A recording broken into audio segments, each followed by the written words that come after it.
critical of making a video called Twitter is dying. And while he doesn't lay out his intentions to leave the platform, he does argue that Elon's plans will ruin it. Because the way that Elon Musk has begun talking about this, it sounds like Twitter is going to be almost unusable, or for you to just almost seemingly not exist unless you pay the $8 per month. And we're going to prioritize Twitter search, replies, mentions by verified users first.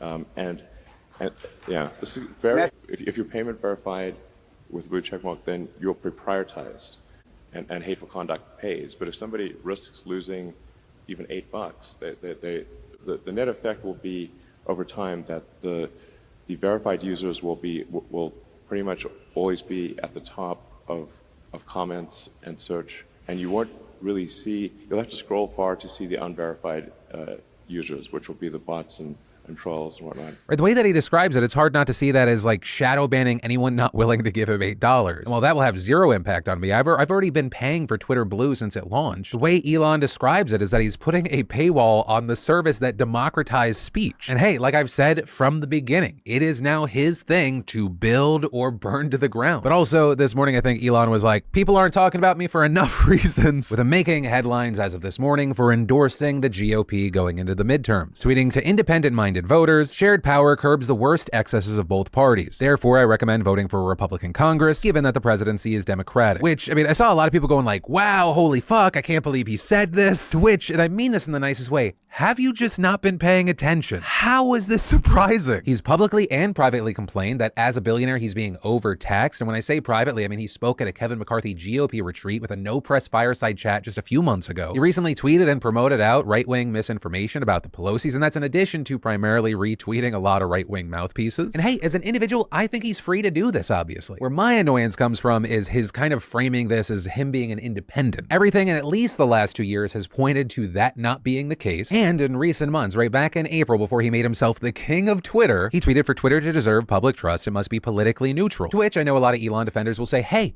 he used to donate to Dems. Yeah. So did Trump. I don't think you would call him an independent. I always try to be very fair in my reporting. I'm not always going to hit that mark. Everyone makes mistakes now and then. But most people who have watched me for a long time know I have made no secret that I'm left of center. Right? Like, I'm not co-signing defund the police, but I do think we need to tax the fuck out of billionaires. I agree with Obama that some on the left have gotten overly preachy and overreactionary, but I think that pales in comparison to the threat democracy is facing from a number of far-right Republicans as well as human rights. Whereas in the past, I was the enlightened centrist where it was like everything is equally bad. But yeah, that's where I'm at with all this. And I know we talked about it a lot, but I would love to know your thoughts on any and all aspects of this just clusterfuck in those comments down below. And friendly reminder, whatever comments you leave may end up in the Sunday community show, which if you didn't see, it premiered yesterday on the channel. It's been very, very loved. I'm so happy to see that. I really look forward to continually doing that in the future so that we can actually have a more in-depth conversation and interaction. And then it's official, the pandemic economy is done, which would have been great news for me to know before the value of my Peloton stock dropped 91%. Also, no, I will never get over it. Bicycle plus iPad. Obviously, that should be $1 trillion company. No, but we're not talking about Peloton today, even though that lives rent-free in my head. Instead, I'm talking about the implosion of Carvana. Because while I lost some money, holy shit, the father-son duo behind this company has lost tens of billions of dollars. Right, so Carvana sells used cars. When new cars were impossible to buy during the pandemic, used car prices soared. And if you got in on Carvana's rise, ooh, it was exciting. With its stock even selling for over $370 a share at one point. But today, it is now valued at $7. In fact, the stock is so volatile right now, the New York Stock Exchange halted trading on its shares this morning. While this is horrible for Carvana and its investors, this is a clear sign that the economy is returning to normal in many ways. Right, you have car brands finally able to get the electronics they need to build new cars, helping drive up their availability, although pricing remains volatile. I mean, shit got crazy during the pandemic. I know people that were spending like $35,000 to over $100,000 over sticker price to buy new vehicles. Talking absolute hate your money insanity. But also a key thing, this isn't the only industry that's returning to normal. Right? Essentially anything that relied on electronics has seen their prices plummet as the chip industry has started to stabilize. But before you celebrate too hard, you should know that industry experts say we're not completely out of the woods yet. And then in positive news, yes, it turns out good news still happens now and then. 2 Korean miners were just saved after being trapped nearly 600 feet underground for 9 days. The two were reportedly working in a zinc mine in the country's southeast region when part of the mine collapsed, with rescue workers only discovering them after drilling a hole into an area and inserting a small camera. Finding the 2 men huddling together for warmth, and it turns out they managed to survive for so long by building a small tent and making a small fire, with the area luckily not filling with smoke because they actually managed to be trapped in an area that was quite spacious. And as far as how they survived so long, they drank water that dripped from the roof, and for food, they actually used instant coffee mix. Now, the two men were taken to the hospital after experiencing hypothermia and muscle pains, but reportedly this was only as a precaution, and they're expected to make a full recovery. With South Korea's president celebrating this news, writing on Facebook, "Thank you and thank you again for coming back safely from the crossroads of life and death." And later adding that their rescue gives new hope to the Republic of South Korea, which has been stricken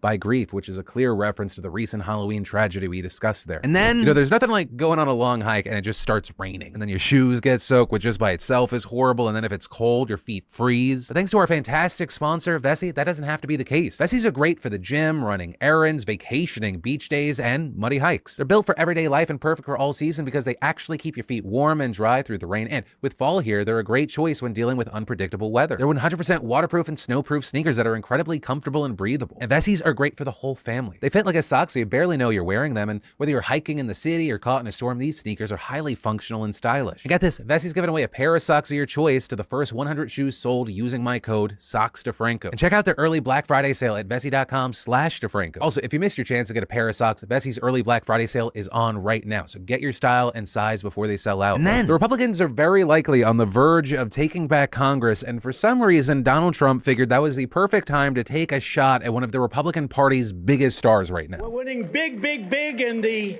Republican Party for the nomination like nobody's ever seen before.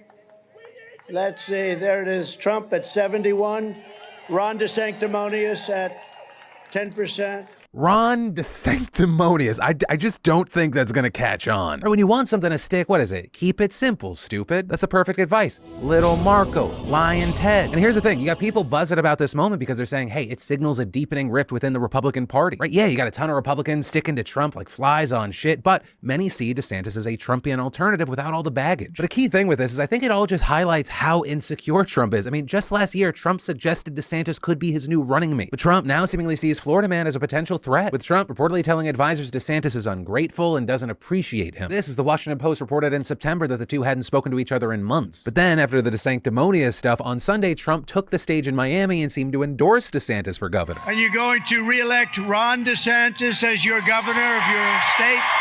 But also, in that moment, he was supporting him for the governorship, not the presidency. And notably, this all comes just days after Trump heavily hinted at a 2024 presidential bid, with him claiming he won the election twice already. Now, in order to make our country successful and safe and glorious, I will very, very, very probably do it again, okay? And as far as when he's making that announcement, reportedly he is considering announcing on November 14th. And another notable thing is this is all happening while DeSantis has long refused to say whether he would actually run for the presidency. And even regarding that, Trump currently leads him by a large margin in those polls. But not everywhere. DeSantis has showed a lead in certain states like Florida and New Hampshire, with a recent survey finding that more Republicans believe he should have a great or good deal of influence in the GOP's future. Plus, another poll found that a record number of Republicans, 62%, support the party more than Trump. But also, I wouldn't overthink those polls. I think the party has shown they're very much willing to get in line. And I can't think of a better example of that than when Trump called Ted Cruz's wife essentially Fuggo McGillicuddy and was like, yeah, I don't know, maybe Ted Cruz did help kill JFK. And then Ted Cruz was calling people like, hey, will you vote for Donald Trump? Can Daddy Trump count on your donation? And as far as predictions, unless something crazy or drastic happens, I personally don't see a world where Donald Trump doesn't run again and Ron DeSantis just waits for his time. Because I just can't imagine a world where he decides to go against Trump in the primaries and his political career doesn't end up extremely bruised, or with him having a ton of blood on his hands and alienating a huge portion of his base. Unless he goes into the primaries with kids' gloves on with the hope of being Donald Trump's VP. I don't know, we're getting ahead of ourselves. Because the midterms aren't even until tomorrow, though, like I've said, in most places, that's just the last day you can vote. I personally voted early over the weekend so my son could at least see what it looks like. That's a joke. I hope it's a joke. But I really do want to stress, even if you're like disillusioned and just exhausted by national politics, you should vote tomorrow. While voting for senators and House members is incredibly important, there's a lot of propositions, a lot of other shit that you should be voting for. For example, in California, there's props on explicitly protecting the right to an abortion. Should the state ban the sale of flavored tobacco products? Should online sports betting be made legal? Should wealthy Californians pay an additional 1.75% in state taxes? With the bulk of that money money meant to subsidize the purchase of electric vehicles and set up charging stations and other infrastructure. But all of that's just stuff in my state. There's 49 other states with their own unique things going on. But with all that said, as far as like the main noise around the midterms right now, yeah, you should continue to expect Trump and his allies promoting baseless claims about fraud or elections being rigged, just as they did in 2020. Though the key thing there is, despite their repeated lies, they were never able to prove that there were any instances of widespread voter fraud, with many election deniers pointing to the fact that it took several days for major news outlets to officially call the election. Though, very notable there are very legitimate reasons why it could take a minute before we see any final results. And I say this not just looking back